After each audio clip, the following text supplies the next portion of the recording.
Bonjour, nous nous retrouvons une fois de plus pour une nouvelle vidéo, blog, de Photosophie. Et aujourd'hui, je voudrais parler du concept du temps. Comme le titre l'indique, ne perdons pas notre temps. Et nous allons essayer de comprendre en quoi nous pouvons utiliser cette énergie du temps qui est à notre disposition durant le temps de notre vie et ne pas le perdre. Donc, que dire du temps et quelle photo ai-je choisi pour illustrer ce concept du temps? Eh bien, celle-ci. C'est une photo que j'ai prise à Quito, en Équateur, mais cela pourrait être en réalité dans n'importe quel lieu, dans n'importe quelle ville moderne. On y voit un pont sur lequel se trouve une horloge, et au pied de cette horloge, un enfant qui est immobile, qui attend, avec son sac ou ses vêtements à côté de lui. Et le reste de la ville est en mouvement. L'horloge, évidemment, est en mouvement. Le temps passe, ne s'arrête pas. On voit les autos qui passent sous le pont, sur la route, à côté. Mais l'enfant est immobile. Il est immobile dans son monde. Mais en réalité, l'immobilité est une illusion parce qu'on ne peut pas arrêter le temps. L'horloge tourne. L'horloge continue de tourner et ne s'arrête pas.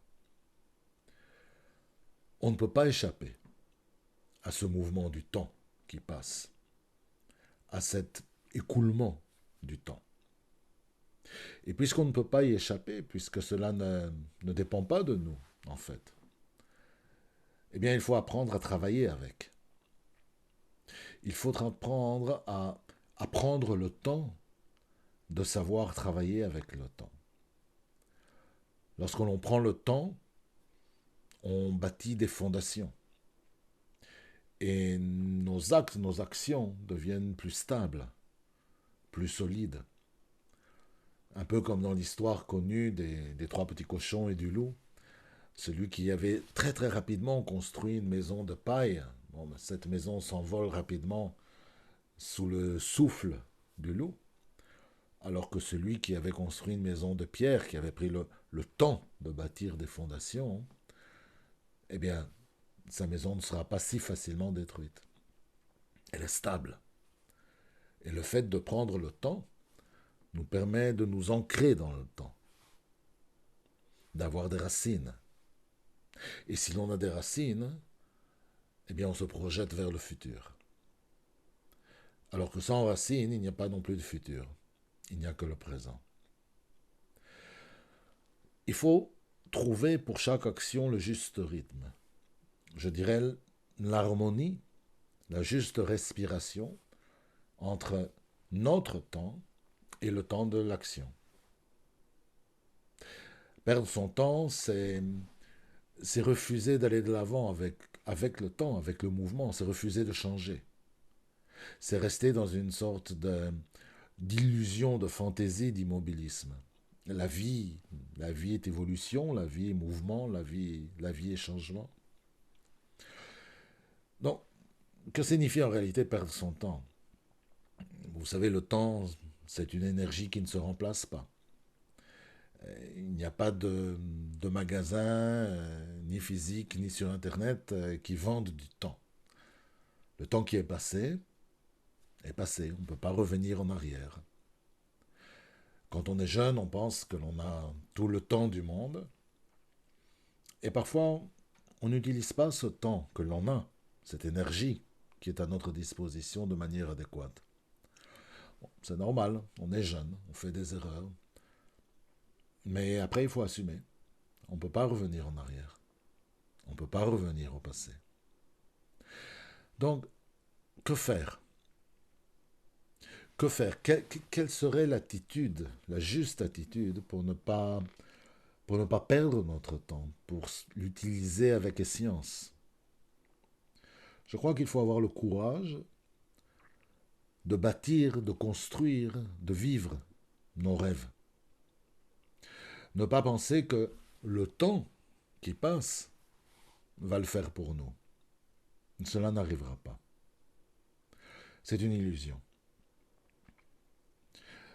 J'ai été confronté plusieurs fois à des gens qui m'ont dit « Quand je serai à la retraite, j'aurai le temps. » J'ai un rêve. Et lorsque je cesserai de travailler, je le réaliserai. Et vous savez, la plupart du temps, cela n'arrive pas. Parce que même à la retraite, même plus tard, il y aura toujours des obstacles à franchir, il y aura toujours des défis. Il sera toujours nécessaire d'avoir la volonté de travailler avec le temps, de vaincre les obstacles et de construire nos rêves. Et celui qui n'apprend pas à le faire maintenant,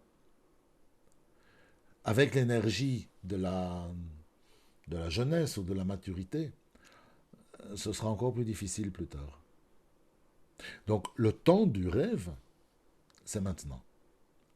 Lorsque l'on a un rêve, alors c'est le moment de le réaliser. D'oser prendre notre destin en main. D'oser ne pas perdre notre temps. Et je crois que c'est cela qui donne un sens à la vie, en réalité. Je crois que le pire pour chacun d'entre nous, c'est sans doute de terminer cette vie manifestée comme on l'a commencé, c'est-à-dire avec la même conscience, la même profondeur de conscience.